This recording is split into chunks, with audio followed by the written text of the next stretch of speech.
So for tomorrow's meditation, we'll meditate on the denial of Peter.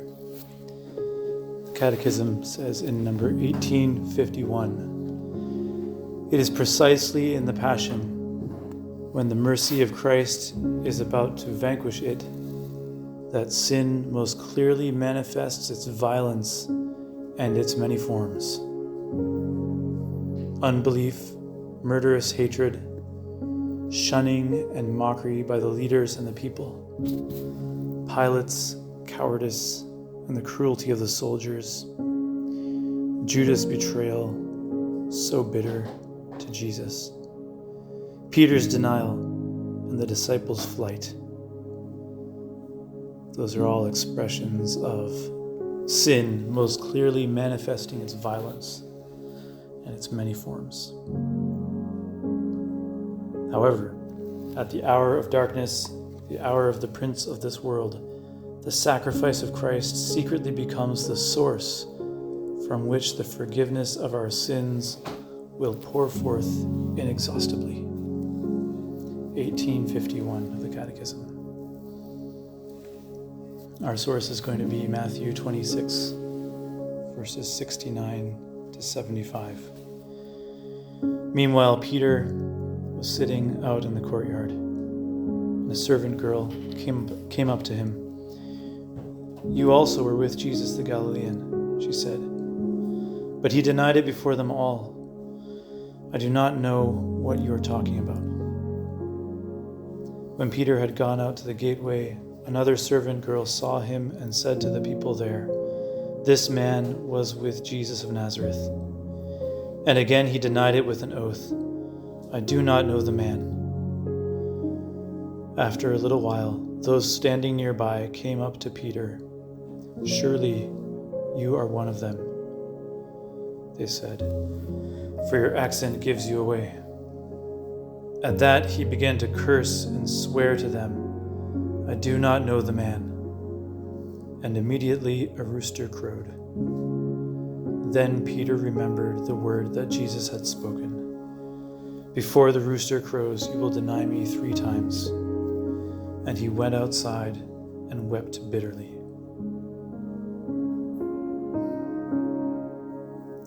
So we will contemplate the scene, sharing in Peter's experience and in the experience of Christ. In one of the parallel passages, Jesus looks at Peter, sees him, and knows that he's denied him. And Peter goes out to weep bitterly. So if you want, you can simply go through the story and meditate on it and contemplate the scene and use your imagination and try to speak with the characters, get inside their heart and feel what they're feeling.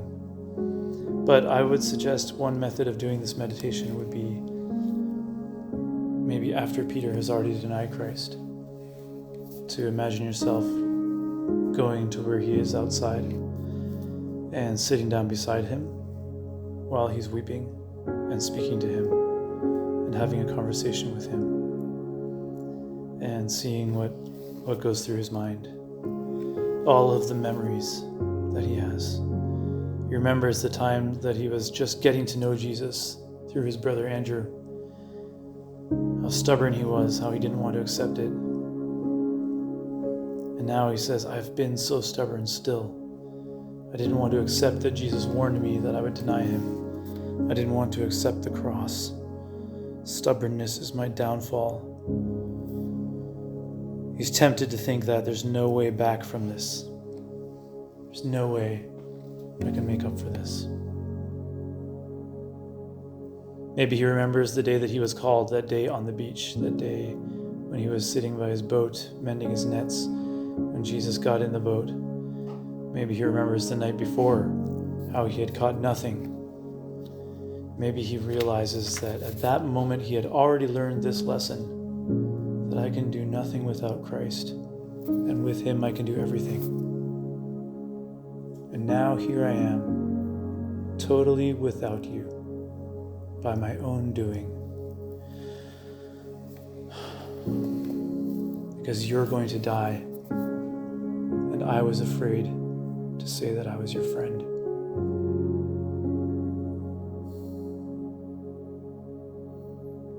He remembers the days that he spent with Christ, like that day that Jesus healed his mother-in-law, and how much joy and laughter there was. And now he feels, I took it all for granted. I took for granted what good things I had when Christ was in my life. I thought that you would always be there, and you were always there. And I was so excited to see where this would go. But look where it went. Why?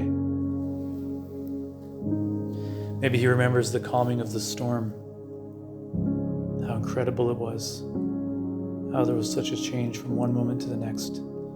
It was divine. I just wanted to worship you. I saw you as God. But now I can't even stand up for you. When I denied you, I forgot that I thought you were God. If I had just remembered that, I would have never been afraid to deny you, to admit that I was your friend. Maybe he remembers the time that he walked on water and that he was so confident, overconfident. And when it came down to it, I flaked, I got scared. I was the same way today. I didn't keep my eyes on you. Why didn't I learn my lesson? I'm so slow to learn my lessons.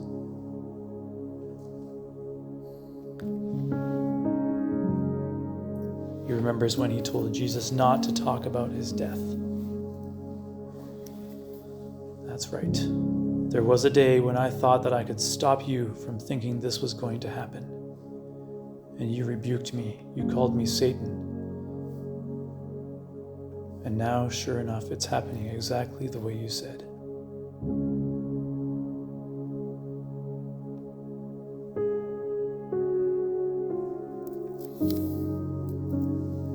And I think that we are called and invited to be there with Peter, experiencing this with him, because so often we are like him in all of those ways. In our stubbornness, in our slowness to learn, in our overconfidence, in our giving up or being weak when it really counts. And we can imagine Peter feeling absolutely rotten.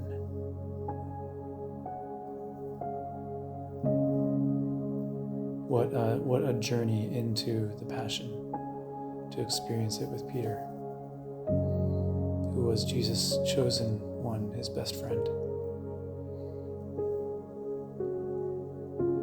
I have two more quick ideas to add on to this. One is, when you think about Peter and Judas and compare the two,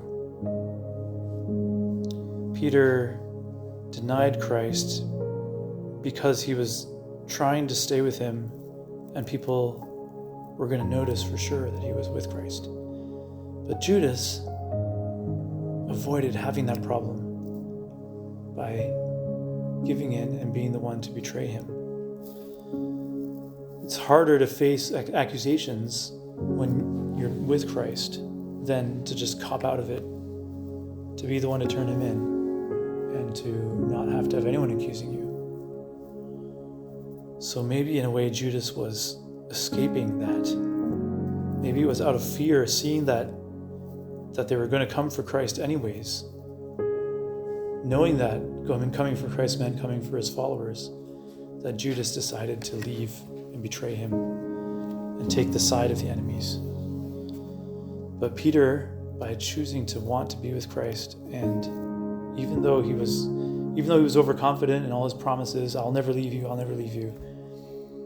at least he stayed with Christ. And I think that's encouraging for us in our falls and in our sins, is that our sins hurt us because what we want is to stay with Christ, because we haven't decided just to give up and leave him yet. And that means so much to Christ. even if we fall and have to come back and get up again.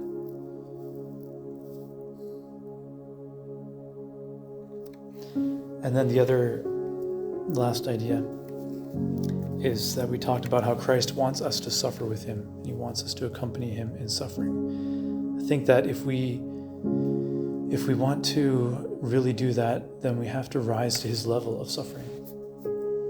Not meaning that we have to suffer all of the physical pains or emotional pains that he did,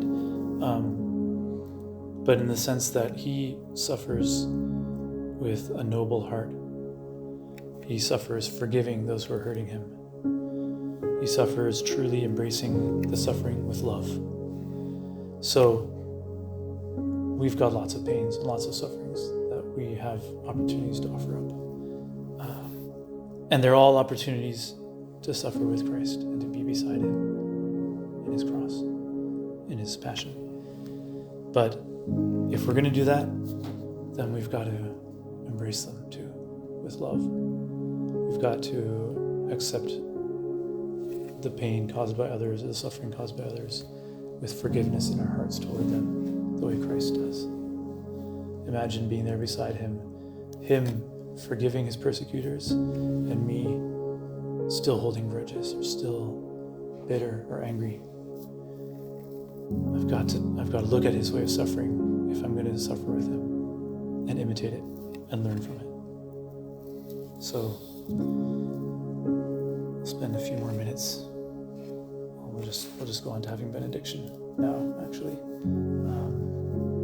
And throughout this night and in the morning, continue to live in this spirit of accompanying Christ as he's brought to his trial, and accompanying Peter as he goes through this very sorrowful moment of having denied Christ.